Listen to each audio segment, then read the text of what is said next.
Olá, pessoal. Sejam muito bem-vindos aqui ao Orb, nossa casa, para falar da Singularity, um tema tão legal desse, futuros da mobilidade. Pessoal, tem cadeira aqui na frente, tem cadeiras aqui, vamos se ajuntando aí. É o nosso segundo evento aqui no Orb. Tivemos aqui um evento passado bem legal. E agora a gente trouxe mais uma temática aí com nossos parceiros e patrocinadores, falar de mobilidade, trazendo parceiros locais aí, Localiza. E a gente preparou uma noite bem legal para vocês, uma noite com bastante conteúdo relevante, algumas provocações, algumas novas ideias, porque vocês vieram para cá de alguma forma, Quem veio de carro? Levanta a mão, fazendo um favor. Uau! Em 2020, talvez seja diferente. Bom, Belo Horizonte, o mundo, qualquer lugar que você vá, o tema do transporte é um tema extremamente relevante. É um tema que impacta diretamente as nossas vidas. Então, foi essa a grande razão que nos levou a pensar numa temática que é um dos eixos da Singularity. E nós vamos ter aqui um representante, o Felipe, e o nosso palestrante final, o Thiago Matos, são representantes Singularity, que vão falar muito sobre esse tema. E é um tema que mexe no nosso dia a dia, que aí todo mundo quer participar, quer ter novas ideias. Então, sem muito spoiler, vamos lá, Vamos seguindo a nossa rota de hoje. Qual que vai ser a rota aqui? Primeiro, nós vamos fazer algumas apresentações, depois nós vamos ter um painel bem legal, bem rico aí de conteúdo, Uber, CargoX, Buzzer, que está trazendo aí uma polêmicas, Marcelo? Então, são coisas que afetam o nosso dia a dia mesmo, e depois aí, final aí, com a palestra do Thiago Matos, e depois cerveja. Tem cerveja hoje? Eu estou falando aqui, mas... Ah, não tem, então tá bom. Já estão tomando? Olha só. Tá bom, pessoal? Então, vamos lá. Quero trazer, então, aqui, mais uma vez, a honra ao nosso líder do capítulo Singularity Belo Horizonte. Por favor, Felipe, uma salva de palmas para esse cara aí. Qual é a conexão?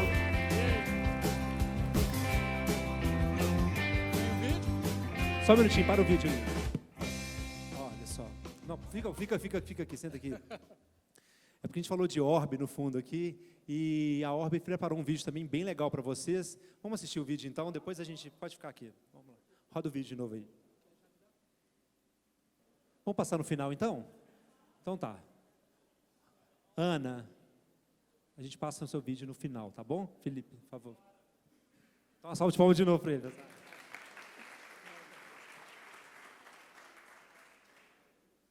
Boa noite. Vamos começar, Todo mundo pronto? Pode colocar a apresentação aí, cadê ela? Eu passo? Bom, pessoal, eu queria começar aqui que vocês imaginassem, esse aqui é o Oleg, se imaginem na pele do Oleg e como que vocês iriam se sentir com o que vai acontecer com ele agora. Pode disparar o vídeo aí para mim, por favor.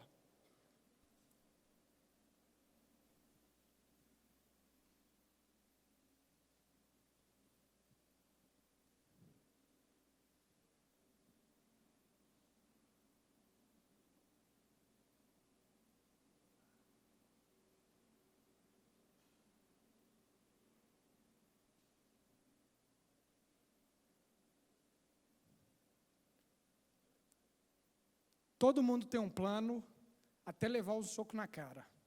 Essa é uma frase do Mike Tyson, que eu gosto muito, e que se aplica muito para o momento que a gente está vivendo hoje. Um momento de inovação e principalmente para as grandes corporações. A gente muitas vezes se vê preso nos paradigmas, a gente negligencia o poder da tecnologia, o poder da inovação, o poder da disrupção. E essa negligência pode causar danos muito sérios. E a gente tem inúmeros exemplos de empresas que tinham tudo para permanecer líderes nos seus segmentos, mas que por algum motivo perderam. E o motivo disso é que nós, enquanto seres humanos, a gente tem uma limitação muito grave. A gente tem um pensamento linear, mas hoje a gente está vivendo em momentos exponenciais, e muitas vezes a gente não consegue acompanhar essa mudança. Em 1986, um cara chamado Isaac Asimov, ele publicou um livro chamado Dias de Futuro, um recorte do século XIX sobre visões do ano 2000. E é uma coletânea de uma série de imagens, são centenas de imagens que foram produzidas por pensadores e artistas franceses, que são bastante interessantes. Eu vou trazer aqui algumas delas para a gente entender como que esse pensamento linear de fato funciona. Imaginem que a gente pudesse colocar livros-texto em uma máquina e fazer o upload desse conhecimento diretamente no cérebro dos nossos alunos para facilitar o processo de aprendizagem nas nossas escolas. Ou que a gente usasse o rádio, um elemento radioativo, não para alimentar usinas nucleares e gerar energia, mas sim para aquecer uma lareira, em quem sabe uma recepção. Ou que a gente fosse usar um avião, não para uma viagem transatlântica, intercontinental, mas para quem sabe buscar um conhaque no restaurante da esquina. E a que eu mais gosto, dessas que eu trouxe, é a gente pensar num ônibus aquático movido a baleia. E essa limitação que a gente tem, ela não se, às vezes até caricata, né, da gente pensar numa imagem como essa, mas isso aqui era um recorte de futuro sério, né? Isso aqui não era brincadeira. A gente muitas vezes olha para isso com um tom de deboche, mas isso acontece com os líderes das nossas organizações, com os principais especialistas dos setores, né? E aqui eu trago alguns outros exemplos. A The Quarterly Review, em 1825, falou que era absurdo a gente imaginar locomotivas viajarem 2 vezes mais rápido que uma carroça. Hoje a gente tem o maglev em Xangai, que vai a 603 km por hora. Ou que a Scientific American, uma revista renomada até hoje, publicou que o automóvel tinha praticamente chegado ao seu limite em 1909, porque no ano anterior não tinha tido nenhuma inovação de cunho radical, né? O carro mais potente do mundo hoje é 86 vezes mais potente que um Ford T.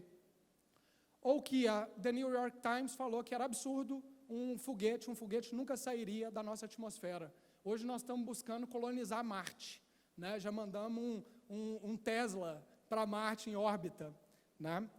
Ou que não tinha nenhuma razão para que um indivíduo tivesse um computador pessoal.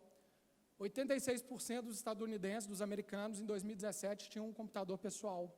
E essa aqui é a que eu mais gosto, do Steve Ballmer, em 2007, que falou que não existia nenhuma chance do iPhone conquistar uma parcela significativa de mercado. No janeiro desse ano, 45% dos smartphones vendidos nos Estados Unidos foram um iPhone. Na última década, pessoal, a gente viu uma revolução, a gente está vendo uma revolução. Praticamente todos os produtos foram disruptados, desculpa aqui o palavrão, por um digital. Tem um conceito bastante interessante de um cara da Singularity, chama Amin Tufani, que ele fala do digital twin, ou seja, um gêmeo digital. E aí reside uma oportunidade gigantesca, que é quando a gente pensa em produtos e serviços que estão aqui no mundo físico, que podem ser traduzidos para o mundo digital e ganhar escala nesse mundo digital. E a gente já percebe, fora esses aqui, diversos outros exemplos. A gente podia colocar aqui 1000 marcas na tela de empresas que a gente usa no nosso dia a dia, de serviços que a gente consome no nosso dia a dia, que são, de fato, gêmeos digitais de algum serviço real. E aí eu trago essa imagem dessa onda, que, na realidade, ela é um tsunami, ela é a convergência de um momento muito único na nossa história, de 3 revoluções tecnológicas que andam juntas, da nanotecnologia, biotecnologia, inteligência artificial e robótica, que fazem essa potência de revolução, que é uma onda praticamente impossível de ser freada. Isso também vem acontecendo no setor da mobilidade, né? A gente tem uma série de tecnologias, muitas delas a gente já usa hoje, várias outras a gente está escutando, ouvindo notícias sobre a ascendência. A gente tem veículos elétricos, veículos autônomos, a economia compartilhada, tanto Uber, patinete, bicicleta, entrega por aplicativo, robô de entrega, que já é uma realidade em algumas cidades nos Estados Unidos, drone de entrega, que está vindo aí, drone para transporte de pessoas. A gente está falando de avião autônomo. A Embraer, esse ano, já fez teste de avião autônomo aqui no Brasil, né? A gente está falando de caminhão autônomo, cápsula de transporte de alta velocidade e até mesmo viagens interplanetárias. E uma série de outras que eu não trouxe aqui, né? E quando a gente pensa nisso, a gente começa a imaginar esses futuros possíveis e maravilhosos que são habilitados por tecnologias exponenciais como essa. E quando a gente olha para a nossa realidade aqui de Brasil, parece que a gente está totalmente alheio a isso, né? A gente está totalmente despreparado para esse futuro. A gente olha para as nossas cidades, é essa imagem aqui que a gente tem. Trânsito, dificuldade de locomoção, a gente tem políticas públicas defasadas ou não existentes, uma infraestrutura completamente obsoleta, obra superfaturada por um problema intrínseco do país de corrupção, né? A gente olha para isso e fala, gente, será que isso vai acontecer aqui no Brasil mesmo? Né? Será que a gente vai ter veículo elétrico se não tem nem estrada para a gente andar? Um estudo da Quanta Consultoria traz que 267 bilhões é o número da perda que a gente tem anual por congestionamentos, por trânsito. Quando a gente olha para as nossas estradas, eu acho esse número ainda mais alarmante. Apenas 12% das nossas rodovias são pavimentadas, de um total de 1.720.000 quilômetros.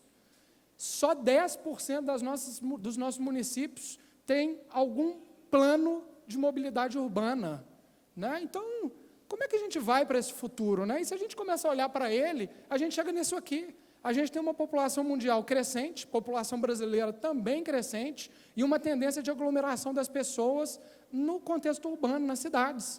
Temos um número aqui, que em 2030, esse é um número da ONU Habitat, 90% dos brasileiros vão estar morando em cidades, né? Então, como é que a gente planeja esse futuro, visto essas tecnologias que estão vindo e que já estão aí, para uma realidade que parece que está completamente desconexa e alheia a isso? E quando eu começo a pensar nisso, preparando aqui para essa conversa nossa de hoje, eu comecei a pensar em uma série de perguntas, que eu vou compartilhar aqui alguma delas com vocês, não no intuito de respondê-las, porque eu não sou dono da verdade, e acho que talvez aqui muitas delas nem tenham resposta ainda, são discussões que a gente tem que ter, e também nem na ambição de trazer todos os questionamentos mais importantes que circundam as discussões sobre mobilidade e sobre futuros da mobilidade. Mas algumas para a gente refletir sobre o que vai acontecer aqui no evento e levar para casa e ver como que a gente pode, talvez, conduzir algumas delas, né? Então, a primeira, já tive um spoiler aí do último slide, que é com uma população crescente e uma tendência de aglomeração nas cidades, como que a gente vai conseguir, de fato, se locomover nesse futuro, se já é tão difícil hoje? Como que as cidades vão se readaptar a todos esses novos modais que estão aparecendo por aí? Como que eles vão coexistir nas nossas cidades? A gente está preparado para essa mudança? O que ocorre com o grid elétrico, com a chegada massiva de veículos elétricos? Como que as companhias energéticas vão se reinventar? Será que essa discussão está acontecendo na CEMIG hoje, né? Como é que o grid vai se desbalancear e o que isso vai significar para essas empresas? Como que a gente vai regular o espaço aéreo quando os drones de transporte e de produtos e de pessoas virarem uma realidade? Quando eles estiverem passando pela nossa janela? E como é que fica a nossa privacidade quando eles estiverem aí passando na nossa janela, né? Ou nas nossas ruas, nas nossas cidades? Quais são as implicações éticas que a robotização dos nossos veículos traz? Né? Aquele dilema clássico, né? Ele chegou lá, vai atropelar a velhinha, uma família, como é que ele escolhe, né? Qual decisão que ele toma? Quem que programa ele para tomar essa decisão? Por que programou desse jeito? Né? Qual que é o impacto dessa robotização para a nossa força de trabalho? A gente tem escola, tem educação para absorver essas pessoas em outros segmentos, já que esse futuro do trabalho promete uma mudança grande através da tecnologia, não só no setor da mobilidade, mas em todos eles. Será que nossos carros vão trabalhar para a gente? Imagina que futuro lindo. Eu estou em casa com minha frota de carros autônomos, elétricos, trabalhando, ganhando dinheiro, e eu estou passeando, viajando. Também é um recorte possível de futuro. Você viajaria em um avião autônomo? Você ia ter coragem de entrar nele? Né? Quem vai ser o primeiro cara que vai entrar nesse avião autônomo e fazer essa viagem? Né? O que ocorre com os preços dos imóveis quando a gente tiver veículo autônomo? Né? Eu imagino que deve ter pessoal da MRV aqui. Imagina, será que o imóvel no Lourdes vai desvalorizar? Porque se eu morar mais longe, eu vou ter o tempo desse deslocamento para ler, para fazer call, para dormir? Talvez esse preço do imóvel vai cair. Então, qual que é o impacto que essas tecnologias têm em outros segmentos totalmente distintos? Né? E para a gente fechar esse bloco aqui de pergunta, a gente vai estar seguro nessas nossas cidades? né? Se hoje hackeiam sua conta do WhatsApp, seu celular, seu notebook, né? Imagina quando a gente tiver milhões de drones, milhões de veículos autônomos, né? A gente já vê isso nos filmes lá, em séries. Como é que vai ser isso, né? E aí eu trouxe aqui um vídeo, já estamos chegando aqui no final desse primeiro talk aqui. Esse é um vídeo de 1906 da cidade de São Francisco. E o que vocês vão ver aqui quando eu soltar o vídeo? São basicamente pessoas colaborando para não morrerem. Solta o vídeo aí, por favor.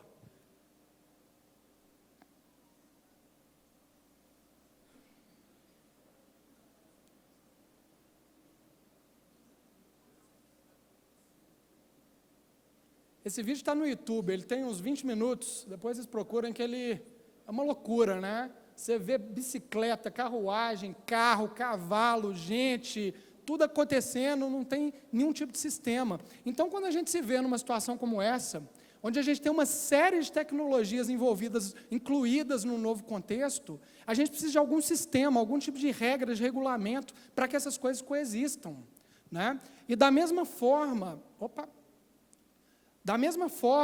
pode soltar esse vídeo também, que a gente precisou criar o nosso sistema moderno de trânsito, com regra, com sinal, com faixa de pedestre, com limite de velocidade, com radar de velocidade para o cara que infringe, a gente começa a pensar para esse futuro, onde a gente tem uma série de tecnologias chegando, onde a gente precisa preparar isso aqui de novo, ou reprogramar isso aqui. Porque isso aqui não atende mais essas novas tecnologias. Isso aqui atende aquelas tecnologias lá de 1906. E de 1900 a 1920, a gente saiu de 1.000 carros para 8 milhões de carros. E por isso que em São Francisco precisou ter isso, em todas as cidades do mundo precisou ter isso. Só que a gente tem uma oportunidade hoje, e a gente sempre teve essa oportunidade, de planejar isso antes, né? A gente sempre fala, não, a regulação sempre vem depois da tecnologia. Será que isso é uma verdade mesmo? Eu concordo com essa frase 90%, mas e os 10%? Que a gente pode se antever e que a gente está vendo, as tecnologias estão aí. Por que a gente já não está pensando no espaço aéreo de Belo Horizonte para voo de drone, ou nas nossas estações de recarga de veículo e por aí vai, né? E aí, para a gente fechar, eu queria trazer uma frase de um cara bem legal, que é o John Kabat-Zinn, que ele fala o seguinte: você não pode parar as ondas, mas você pode aprender a surfá-las. E aí o convite que eu deixo aqui para todos nós é justamente esse. Vamos aprender a surfar e vamos começar a planejar o futuro que a gente quer construir. Obrigado.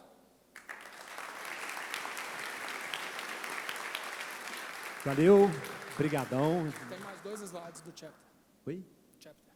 Ah, tá. Vamos lá, então, eu estou aqui. Eu sempre brinco, eu já falei isso aqui, eu acho, uma vez. Meu sonho era ser astro de rock. E o que é o astro de rock? Quando você acaba o show, todo mundo aplaude, a galera começa a gritar, queremos bis, queremos bis. Nunca gritaram queremos bis para mim depois de uma palestra. E aí eu sempre preparo alguns slides para, se alguém gritar, tem mais coisa para falar, entendeu? Mas aqui é uma brincadeira, só para a gente se apresentar, eu não me apresentei aqui no início. Eu sou o Felipe, eu sou o embaixador do capítulo da Singularity em Belo Horizonte. E os capítulos, que são 178 em 73 países hoje, é uma comunidade bastante global, um ecossistema muito legal. A gente se reuniu em São Francisco tem um mês, e lá tinham 55 países representados de todos esses. É a forma que a Singularity tem de ganhar capilaridade para esse esforço dela de gerar impacto positivo, com uma visão muito otimista da tecnologia, né? A Singularity, ela enxerga a tecnologia como uma ferramenta para a gente construir esses futuros desejáveis e onde cada um de nós pode ser o autor dessa história. Então, eu lidero o capítulo aqui. Cadê a galera do capítulo? Sobe aí, Igor. Cadê o Felipe, a Ana, a Paola? Cadê? Abras. Chega aí. Sobe aqui, sobe aqui. Tem uma fotinha suas aqui, mas é bom a galera ver. A gente conhece. Eu assumi o chapter no início de 2018. Eu montei um time de 6 pessoas, né, contando comigo. Cadê a Ana? Bom, não estou vendo a Ana está por aí. Somos 6 pessoas, acho que vale muito conversar com cada um desses. O capítulo, ele é sempre voluntário, então as pessoas estão engajadas aqui por propósito, por vontade de fazer diferente, vontade de causar impacto. Então eu não vou contar de cada um aqui, senão a gente tem mais outro talk, mas depois conversem com as pessoas, são pessoas bem legais e que vale a pena conhecê-las.